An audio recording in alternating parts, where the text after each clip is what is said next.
유나의 달림 톡톡 시작합니다.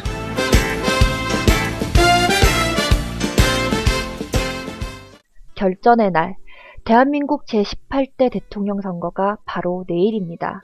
그래서 제가 오늘 소개해드릴 트윗은 투표에 관한 내용인데요. 투표율을 올리기 위해 많은 분들이 좋은 글을 남겨주셨는데요. 주위에 아직 후보를 정하지 못하거나 투표를 할지 안 할지 고민 중인 분들에게 이 글을 알려주면 유용하겠죠? 투표에 관한 좋은 글을 특히 많이 올려주신 레인메이커님의 트윗입니다. 노엄 첨스키 교수와 노회찬 국회의원의 말도 인용해 주셨는데요. 누구를 뽑으라고 하지 않겠습니다. 다만 누가 절대로 이 나라의 대통령이 돼서는 안 된다는 것을 말하십시오. 그러기 위해서 반드시 투표해야 한다고 말하십시오. 이번 선거는 누구를 뽑는 선거가 아니라 그 누가 절대로 대통령이 돼서는 안 되는 선거입니다. 투표가 밥 먹여주냐고 하시는 분들이 계십니다. 네, 투표가 밥을 먹여주지는 못하죠. 하지만 투표를 안 하거나 잘못한 결과로 지난 5년 밥그릇을 송두리째 뺏긴 분들이 많았습니다. 언제든지 우리의 일이 될 수도 있습니다. 바른 후보에게 꼭 투표하세요. 이제 저들이 두려워할 차례입니다. 이명박이 제일 두려운 것도, 박근혜가 제일 두려운 것도, 새누리당이 제일 두려운 것도, 조중동이 제일 두려운 것도, 선관위가 제일 두려운 것도, 공권력이 제일 두려운 것은 바로 국가의 주인들이 투표하러 가는 겁니다. 노엄 촘스키, 한국인들에게 평화, 화해의 길을 진전시키느냐, 아니면 파괴까지 이룰 수 있는 대립, 군사주의, 그리고 심각한 위협을 선택할 것이냐는 기회가 왔다. 노회찬 의원, 대한민국의 주권은 국민에게 있는 게 아니라 투표하는 국민에게 있습니다. 다음은 트위터 상위 0.0%, 즉 대한민국 최고 트위터리안 유해수 작가님의 트윗입니다.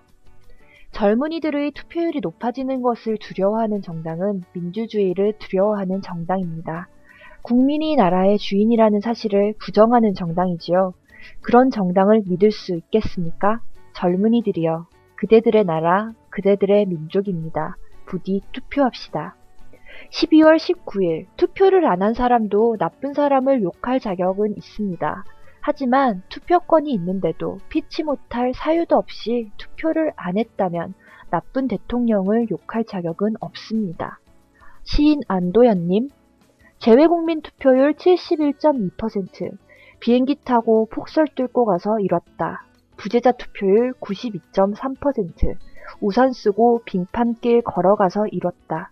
12월 19일 투표는 걷거나 버스 타고 가서 가볍게 투표율 77% 만들어야 한다. 생각중님, 우리 모두 기억하자. 박원순 당선될 때 얼마나 간절히 서로 투표 독려했는지, 어찌 될까 모른 채 서로 격려하며 한 표 한 표 모아 이겼던 걸. 그때처럼 지금도 오직 바꿔야 하는 것에 집중하자. 특히 청년들, 너희 미래는 이번 투표에 달려있다. 표창원 전 경찰대 교수님, 투표율은 국가의 수준, 투표 여부는 인격의 잣대. 12월 19일 대통령 선거, 투표하는 분이 영웅. 노종면 PD님, 전두환은 투표합니다. 김근태는 못합니다. 이명박은 투표합니다.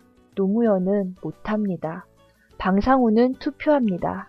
장자연은 못합니다. 이건희는 투표합니다.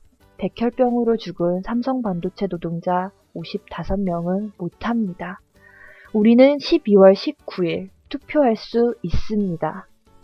이번 대선에서는 전화 걸기와 같은 직접적인 활동을 강조하는 트윗도 보였는데요. 김진영님, 오로지 투표율만이 승패를 결정한다. 이것만이 본질이다. 그리고 투표 동료에서 가장 큰 영향력을 발휘하는 건 캠프도, 후보도, 언론도 아니고 누군가에게 직접 전화를 할 수 있는 바로 나 자신이다. 유난히 선관위의 공정성이 문제시되어서인지 투표한 후에 표 지키기 운동을 하자는 내용도 많았고 구체적인 방법을 제시한 트윗도 많았습니다. 바람돌이님, 투표한 미송 차량 따라가기 제안합니다. 블랙박스 켜고 개표소까지 자발적으로 따라가기. 무슨 짓을 할지 모르는 세력과 경쟁하고 있다는 걸 잊으면 안 됩니다. 유권자 실어 나르기, 투표소 앞에서의 지지행위, 투표소 무단 출입행위와 같은 부정선거를 감시해야 합니다. 투표 후 30분간 투표소 근처 감시운동을 제한합니다. 스마트폰 꺼내 들고 체증운동 합시다. 정권교체가 곧 희망이다님은 지금 경찰과 선관위를 보면 내 소중한 한 표가 어떻게 사라져버릴지 모릅니다. 트치님들 자기 동네 투표함을 지켜야 합니다. 투표가 끝나면 선관위가 가지고 갈 투표함이 제대로 개표장까지 잘 도착하는지 블랙박스가 있는 차는 무조건 끝까지 따라붙어야 합니다. 국민배우 문성근님은 부정선거 신고에 관한 트윗 남겨주셨습니다. 부정선거 신고하시면 포상금이 있습니다.